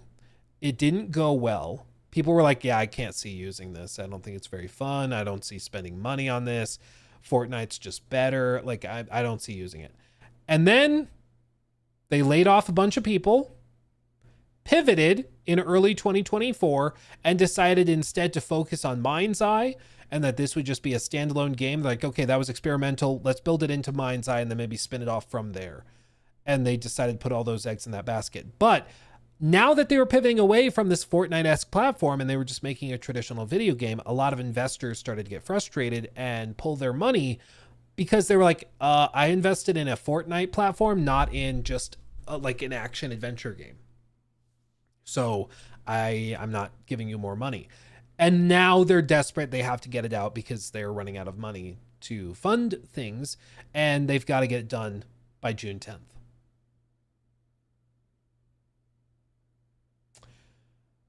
So that's my guess. That's my guess.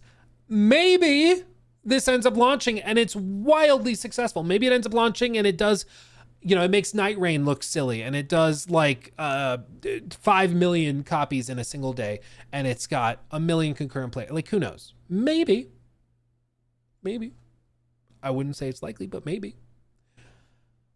But I think overwhelmingly more likely is that this game is actually just like what it appears to be, which is something that was originally kind of a side project to be tacked on to the big platform that was eventually promoted into the big standalone project while the platform was set aside. And now they're just trying to scrape it together to get it out the door. Because again, like, in order to believe that this ends up being the former, that it ends up being super polished and amazing and great and everything they're promising, you have to assert that the previews were the worst, most disastrous and unlucky previews of all time. Like, do you have any idea how insane it would be for a preview to go so badly after all the prep and practice and you know, things that they go through preparing a preview for press, that they had bugs galore, they had terrible performance on the hardware, even after all of their rehearsals, and that they then also had to go in and turn on God mode because it was so broken a month out from launch. But then you're going to claim that, no, it's actually, it runs really well. We were just unlucky that day, or we forgot to update our graphics driver or something. Like, not so sure. Not so sure. Not sure I believe it. The last overdue Bachelor. That's funny. Thank you for the 10. Positive vibes from Virginia. Mind's Eye gives me Driver Parallel Lines vibes. Funny how Abandoned was Abandoned too. Just a week left and still no console gameplay. Should I wait or skip the letdown? I mean, as always, I think you just, like, you don't touch it. Don't give them your money until they've earned it. And with this, I don't think they've earned it. Like, they've shown a couple of snippets of gameplay, and the snippets of gameplay they show, there's something off with it. Everybody's been like, there's just something off with it. But the people who have seen unedited, uncarefully selected gameplay, they all overwhelmingly agree that it was not ready for prime time. It was not ready. You know? And, you know, at some point, if there's smoke, there's usually a fire. And in the case of Mind's Eye, there's a whole hell of a lot of smoke. And I think that's a problem. I think it's a problem. So don't give them your money until they've earned it. That's all I'm saying. What's funny is that the CEO of the company now is alleging that content creators and YouTubers talking about their game negatively are being paid off to do it, and are being paid. And he doesn't want to say Rockstar, but he's like, it doesn't take a genius to figure out who would be doing this, you know? And I can't believe I have to say this. I'm not being paid by Rockstar to talk down your game that looks bad because they're secretly like so scared of Mind's Eye releasing a year before their game that they're trying to like pay people to talk it down. Like, it doesn't make any sense. I don't think he even believes that, but if he does, God dang it. Like, can you imagine how delusional you have to be like, our game that looks super broken and people don't think looks very good because it needs a delay desperately. Our game is such a threat to Grand Theft Auto 6 that releases a year from now that they're paying off YouTubers and streamers to talk badly about it. What? Even if your game looked like a masterpiece, why would Rockstar care? Their game launches a year from now. You know, like, what are you talking about? It doesn't make any sense at all. But, you know, it's too bad because there's apparently a lot of very talented people that work at Build a Rocket Boy and are just suffering under really crappy leadership. And if your leadership is so obtuse that they would rather believe there is a global conspiracy against them than that maybe they screwed up, yeah, I don't think there's any hope for you at that point. I don't think there's any hope for that manager. I think the easiest explanation is that they're dinguses. That is fair. I think that's totally fair. Totally fair. Well, you can always tell when somebody's full on delusional because they start to go for, they'll start to go for conspiracies before they'll go for like the plainly obvious explanation. You know? So I just, yeah, the whole thing is dumb, but anyway. Why though? Because it's an ego problem for a lot of these guys. Like, they've worked on this, I believe since 2018 is when they started work on the Everywhere platform. So they've spent close to a decade of their lives on this and it's gone nowhere. And I don't blame them for being frustrated about that and being like PO'd, but like, what are you going to do? At some point, it's not our fault, you know? Okay, let me catch up on these super chats going back a bit. Hold on. Let's see. Reanimal, we talked about that one. Democracy Manifest Man. Yes, thank you for adding that to the Discord.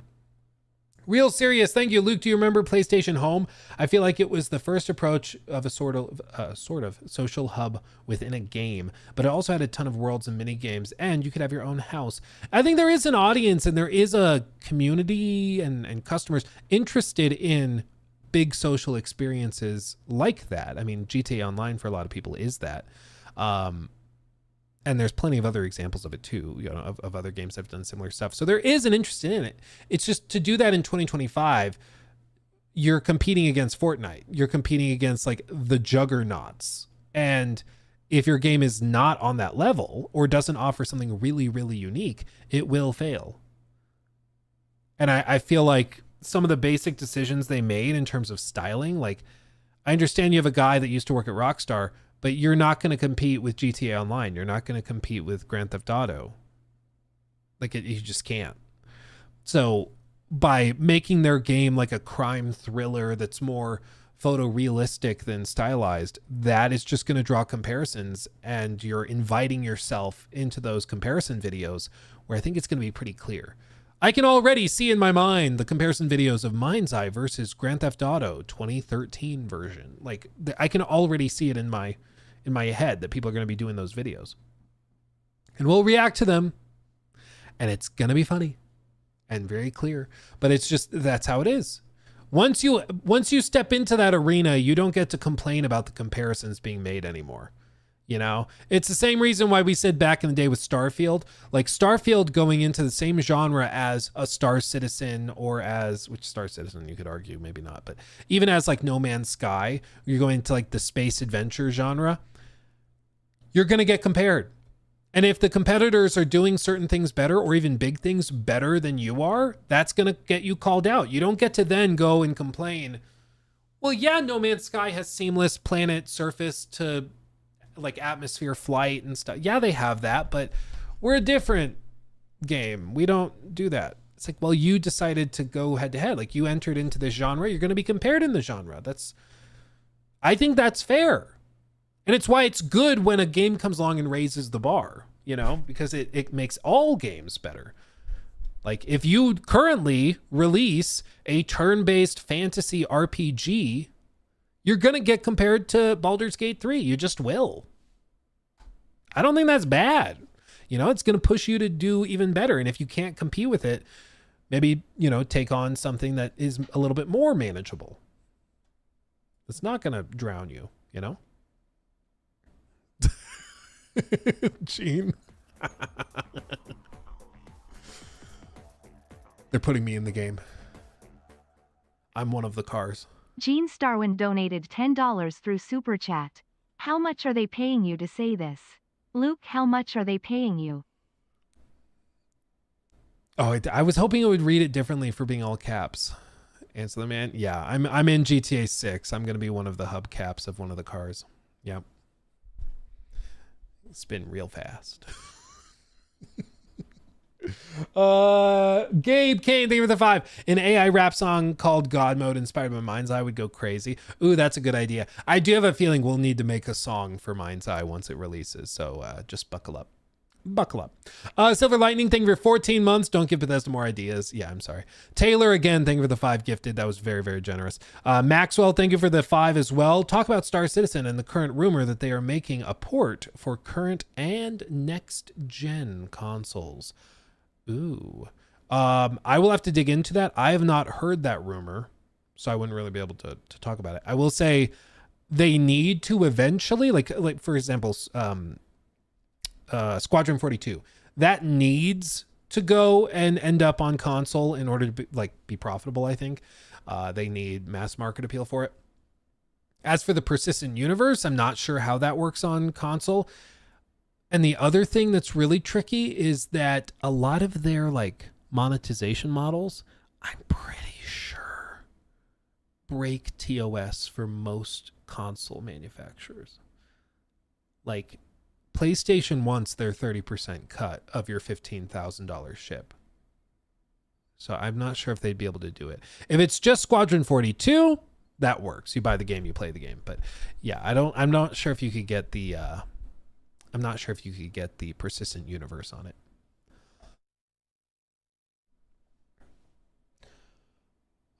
Just the Squadron 42 port. Yeah, that makes sense. The persistent universe, I'd be surprised if they could ever get it on consoles, at least in its current form, because I think it could introduce them to a litany of problems.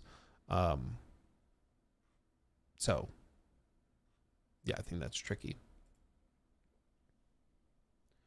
Where did I leave off? Yeah, Seth, again, thank you for posting that in the Discord so we can keep track of it. Clem, again, thank you for the 2. They are dinguses indeed.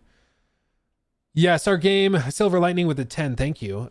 Yes, our game also is threatened by the non-exposure due to Rockstar paying streamers to not talk about it. Boo Rockstar.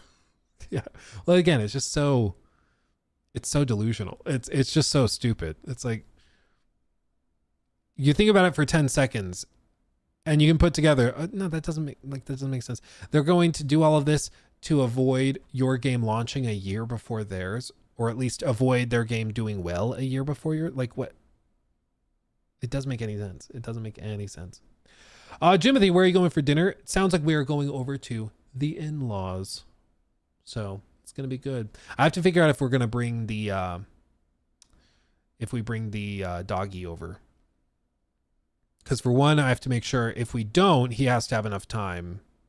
Like, he can't be in his crate or anything too long, otherwise he pees. So I have to figure out if we can swing it, but we'll see. We'll see. Yeah, it'll be good. Oh yeah, the duck restaurant, the Duck Inn restaurant. They do have great chicken fingers, perfectly cooked. Frankly, easy to chew. Really easy to chew. The last overdue bachelor donated $10 through Super Chat. Are you Thank more you. hyped for Mafia, The Old Country, or Death Stranding 2? Both look stunning, but I'm rooting for Mafia to win GOTY 2025.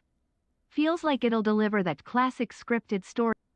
Yeah, I'm really optimistic with it. I'm very excited for it. And again, I really hope it's good. I just really, really hope it's good. Because that would be such a fantastic comeback story if they can come back with like a solid, really good game after the troubles they've had. Because they had Mafia 3 and then they had a ton of layoffs and they were doing support work, and then they got Definitive Edition that impressed 2K enough that 2K was like, okay, you can try. Go for it. Make a new game.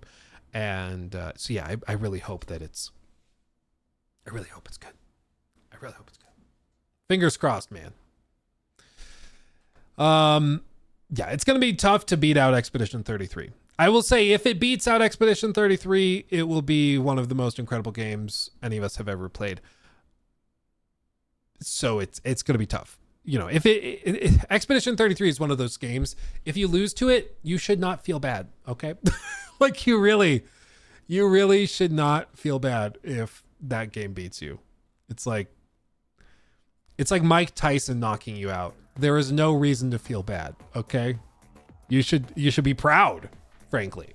Like, you know, it's just different. RGONX donated $10 through Super Chat. Hi Luke, want to ask for advice on making content. I make higher effort video essays and mid-low effort vid commentaries. Is it a bad idea to have both on my relatively small channel of 4K subs? I think what I've noticed and what me and my team have noticed is that YouTube's current algorithm, this might change, but their current algorithm is very good at partitioning audiences based on topics and themes and formats. And so like people ask, Luke, why don't you stream on your big channel? Why do you have 3 channels? Why do you have Luke Stevens Live, Luke Stevens, and then Luke Stevens Clips? Why do you do that? And it's because YouTube's algorithm is very, very capable, very, very powerful if you can wrangle it correctly. So I think if you have 2 different video formats, I would say separate them and put them on their own channels. And there's a couple little tricks you can do to help the algorithm pull it through. Like in the description, you keep the same text at the bottom of the description, so when the algorithm is scrubbing it, it can identify, ooh, this description matches this description for this other video, and then it recommends the videos in pairs, in tandem, which is what you guys might notice too. You might watch a Luke Stevens Live clip and then get recommended a main channel video, or get recommended one of the clips videos, which is the thumbnails with the blue text and the channel with the blue logo instead of the orange one. It's because the algorithm is trying to like pick and pull things it thinks you'll be interested because you're interested in the topic, and then it handles recommending different formats. The danger is when you have one channel that has all the formats, YouTube's algorithm just assumes if you don't watch one of the videos that there's something wrong with the channel, when there's nothing wrong with the channel. It's just the format. You know, you might watch a channel and love the hour-long videos, but not the 10-minute videos, or vice versa. And so you're only watching half of the videos that go up on that channel. YouTube will think, oh, the videos on this channel aren't good enough to watch all of them. Whereas if you separated, they see, oh, everybody that watches this channel is watching every video. Let me push it. When in reality, like, it's just the format that's changed and been isolated. So I'd recommend isolate format and structure. The audiences will kind of naturally gravitate there. And you guys are even seeing it now where we have people that watch just the big videos, the big channel, and we have people on the live channel. Some of you guys don't cross over, which is fine. Some of you like the more laid back stuff on the live channel. You don't really find the big channel that interesting. That's totally cool. But if we shoved all of it into one big gigantic monster channel, you'd end up with like IGN, you know? Like, have you ever looked at IGN's video list? It's insane, dude. Like they have 19 million subs. And they have videos going up that after 8 hours have 5,000 views. Some that do better, 70, 20, 16. But it's because the algorithm is just like, the algorithm doesn't know what to do.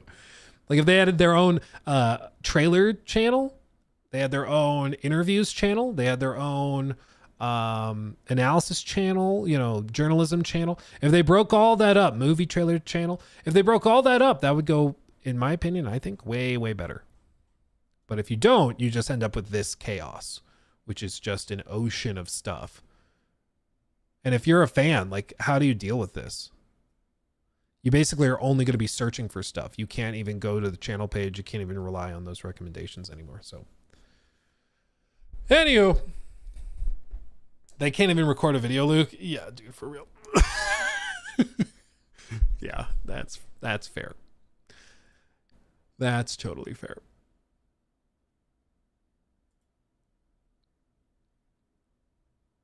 So stupid. Can't even figure out how to publish a video in 60 frames. It's just absolutely ridiculous. I still can't get over that. Uploading a video in like 720p, 50 frames a second. Just awful. Just dreadful. 300 kilobit per second.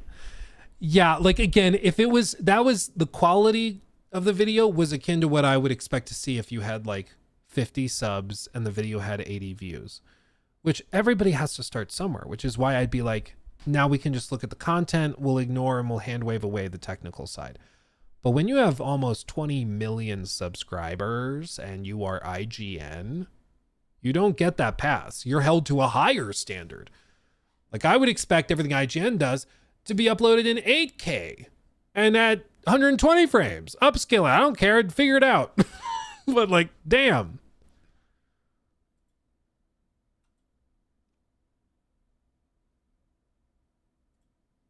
Just stupid.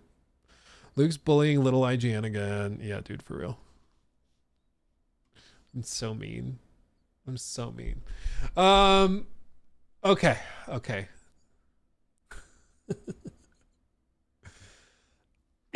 Not sure if it's a problem or EA is just too good. Every time they release a trailer for a Battlefield game, I have a blackout and there's magically $100 out of my account. 1, do I need help? Or 2, should I not watch the upcoming trailer? Everything I've heard is that everything from the playtests is really good. You do have a problem. And if you don't want to spend the money, yeah, don't watch the trailer. But everything I've heard is that the next Battlefield is actually shaping up to be very, very good. We've said it before. But man, can you just imagine if they got to the point where Battlefield is like good again? And there's like actual competition in that space? Like, oh, it'd be so nice to finally have like another option. But we'll see. I'll believe it when I see it.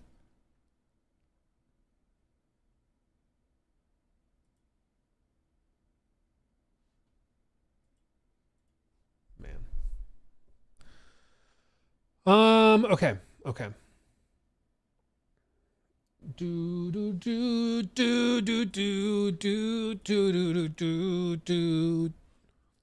What else did I have? I had something else. Oh yeah, they did announce cross-platform mod support is coming to The Witcher 3.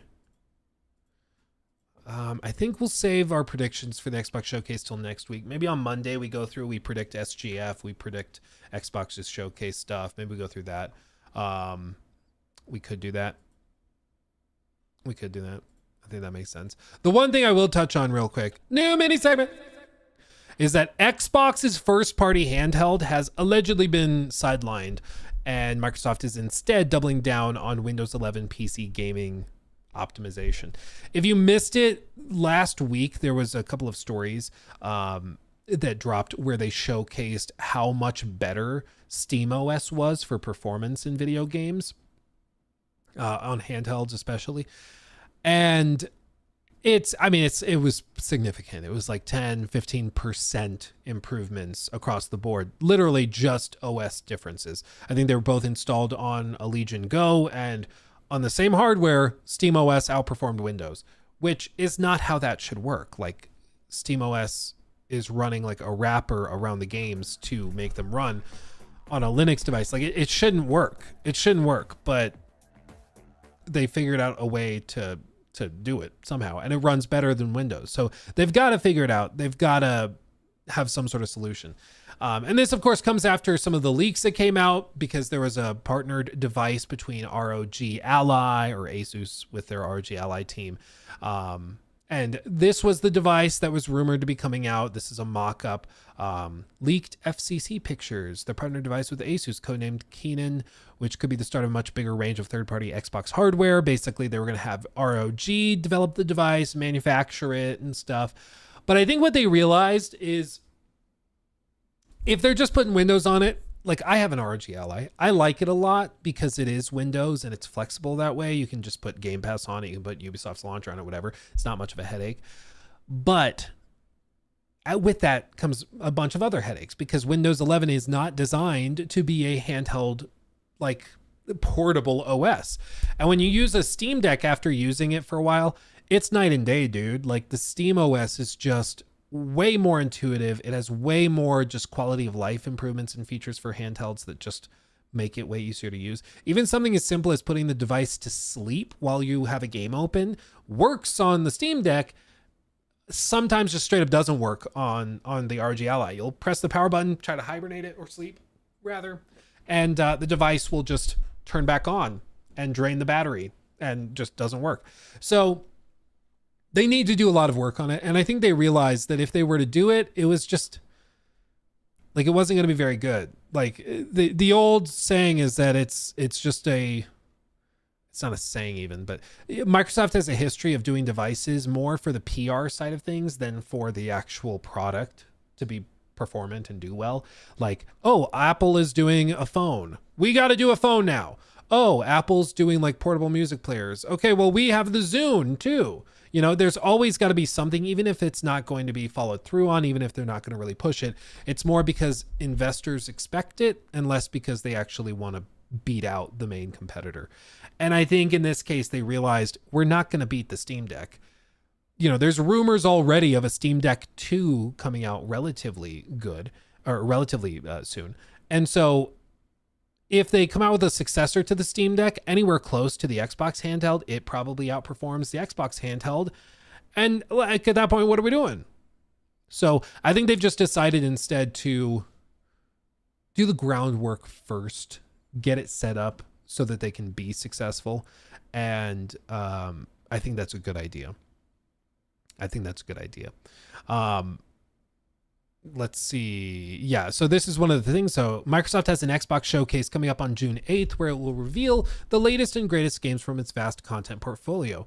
Nobody can criticize Microsoft on its gaming content output right now, with Xbox Game Pass being absolutely on fire atop dozens of studios churning out high quality content. But the hardware future remain a little murkier. The potential is huge, though. Microsoft's first-party hardware teams across Xbox and Surface are best in class, but Microsoft corporate might have different ideas about how to grow its gaming brand. I really thought that they were going to have this thing to reveal at the Xbox showcase, and this was going to be one of the big things, was that they were going to showcase the handheld, and that was going to be a good chunk of the show.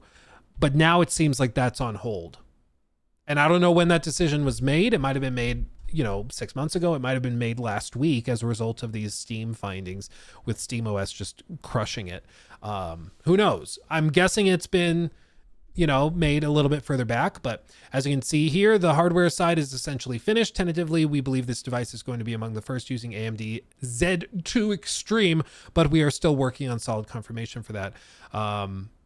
And there's significant effort between Xbox and Windows teams to improve the experience on the software side. Devices like ROG Ally and Legion Go already run regular Windows 11, and the Xbox layers and apps have gotten better, but there's still a lot of improvements that could be made. Yes, please, for the love of God, the Xbox app has got to be better. It sucks, dude. It really, really sucks. It really, really sucks. So they got scared, now they're running. I mean, it's good to be scared and to make adjustments. My general rule of thumb is if you can't do something well, don't do it at all. And in this case, I think they just probably had a similar mindset. It's not going to go super well, so why are we trying? Like, if it's just going to lose money, why would we do it right now? Let's make sure when we come out with it, it is the best device possible and go from there. One of the other things they could be doing is they could be revving up to do like a partnered launch with a big game that they have. Maybe they're like, oh, for the next Gears of War, it comes for free with the device, or for the next maybe Elder Scrolls 6 or Fable or something they think that could actually move units. They make it like a bundled offer or something. They could do all sorts of things like that. And maybe that's why they're delaying it, because they just need more time on it. There's all sorts of layered complexities with this, but who knows? Who knows? I think for this, for now, it's probably a good idea. Take more time, get it ready, so when it is good to go, when it is released, it can actually perform well. Because God knows, Microsoft has done plenty of things where they put it out and then they just blow it. And then they walk away and it's like, whatever. The worst about it though is Google. Google, it's like a meme at this point that they announce something. It's like, okay, might as well just announce the cancellation date now. Like with Stadia, everybody's like, no, we're not going to get into Stadia because we know you're going to cancel it in 6 months and then it's going to go belly. Like what? No. I'm honestly amazed the Pixel line of phones is still a thing. I would have thought that they would have given up a long time ago with that. I like Pixel phones too. Pixel phones are really, really good, but it feels like with Google, unless they have like a Gmail success where everybody uses it, they're like, they just give up, you know? Oh man. Shadow Daddy, thank you for that 5. When should one start breaking up content? I'm still under 500 subs, so should I start breaking it up before the channel gets too big or wait till I grow? It's more that breaking up could help you grow. I think that's the thing, Shadow Daddy. If you break it up, it can help it grow, because then the algorithm knows how to like push it to people. And it really depends. It has to mean like the actual content has to be of a different format. Like we're talking hour video versus 2-minute video versus 10-minute video. Like they have to be of enough of a different format that different audiences will enjoy it. Because people who like hour-long videos don't typically watch a lot of 2-minute videos or 5-minute videos. So if you can separate them out, that can help grow, because YouTube then can just push that format to other people that like that same format. Whereas if you blend them, it's just confusion, and the algorithm might recommend an hour-long video to somebody that only watches 3-minute videos, and it's like, oh, that doesn't really work. So I'd say separate them if the format is actually different. It's not like some magic secret sauce, but it's about trying to make sure that, if somebody, the basic rule of thumb, I guess, would be if you want it so if somebody clicks on one of your videos, any one of your videos, if they leave autoplay on, the odds are overwhelmingly high that they will like the next video from your channel that plays. If there's like a 50-50 chance that they hate it because it's of a totally different format or different style, that doesn't work. You know, if you love watching somebody's 5-minute comedy sketch videos, you hit autoplay and then it plays an episode of their 5-hour podcast where they talk about paint drying, you're probably not going to be that thrilled to be subscribed. You're probably going to turn off autoplay or go watch somebody else. And YouTube does not like that. YouTube wants people to watch your channel and keep watching, you know? Autoplay is like the secret. Autoplay is the hack for YouTube. Once you figure out how important autoplay is, it's easy. It's easy to like figure out what content you can put out that people will watch back to back to back to back. You know, It's easy peasy. Okay, fam. Little late stream today. I'm very, very sorry. Again, the plumber took a while, but I'm glad he got the work done and he did a good job. So I'm going to go load up Doggy. We're going to go to dinner. You guys are amazing. Much love. Thanks for hanging out with me. You guys are fantastic. The podcast we've had to push to next week. Jor is busy today. He had something come up, but early next week, we're going to go through our Summer Games Fest and Xbox Showcase predictions and run through all of that. It's going to be awesome. Okay. So thank you so much for being patient. Thank you everybody who joined us today. You guys are amazing. Until next time, my friends, much love. Join the Discord if you haven't already. And until next time, hugs and kisses. Bye-bye.